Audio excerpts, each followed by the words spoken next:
Hey guys, so today I'm making gazpacho. It's probably one of my absolute favorite summer dishes, if not my favorite. I grow tomatoes in my yard every year that I've had room, that is. And homegrown tomatoes are just so much better than store-bought. You really can't beat it. So it's the one thing I really try to grow at home. And as soon as they're ready, as soon as they're ripe, gazpacho is the first thing I make. I used to make it growing up with my mom. We would get the Pepperidge Farm gazpacho base. I've checked, I don't think they make it anymore. And then we would chop up as many summer vegetables as we could find, tomatoes, cucumber, onion, everything, and just throw it in there and have a really chunky soup. This is going to be much more of a traditional gazpacho in that we're taking all the vegetables and we're blending them up, and that's becoming our soup. So we're not using a base and adding chopped vegetables. It's not entirely traditional because a real Spanish gazpacho would add bread to this. You would take stale bread and soak it for a while, squeeze it to drain out the excess liquid, and add that in to thicken up the soup. You can absolutely do that. I just don't think it's necessary here. I love having just a bowl full or a glass full of these fresh pureed summer vegetables, and it tastes so good and fresh.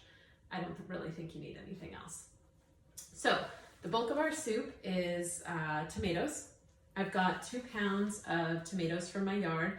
If you're not growing tomatoes, totally understand, but try to at least get heirloom tomatoes because they tend to have the best flavor of the store-bought kind.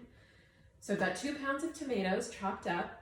You don't need to peel them. I did end up peeling a few of mine because one variety that I grew this year has a really, really thick skin, and I didn't want that in my soup. So I peeled those, but generally speaking, you can just chop up the tomatoes, add them in there. I've got 1 cucumber peeled and seeded, 1/4 of a red onion, and 1/4 of a green bell pepper. You could also use red.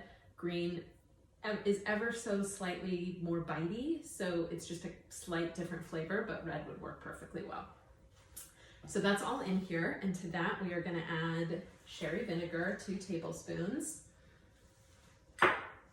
1/4 cup of olive oil, and 1.5 teaspoons of kosher salt.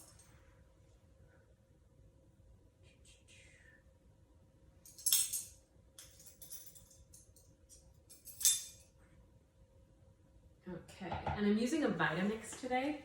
It's a really strong blender. I highly recommend. Kind of can't get a better blender than this. And it is really gonna take the soup down and just make it nice and smooth, even without,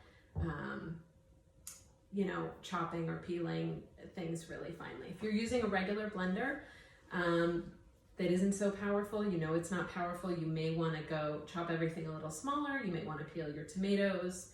Just use your best judgment. You could also just make the soup and then strain it. This is gonna do such a good job with it that I'm not even gonna strain it. Okay, just realized I don't have my lid with me, so I'm gonna cover that firmly with my towel and just turn it on.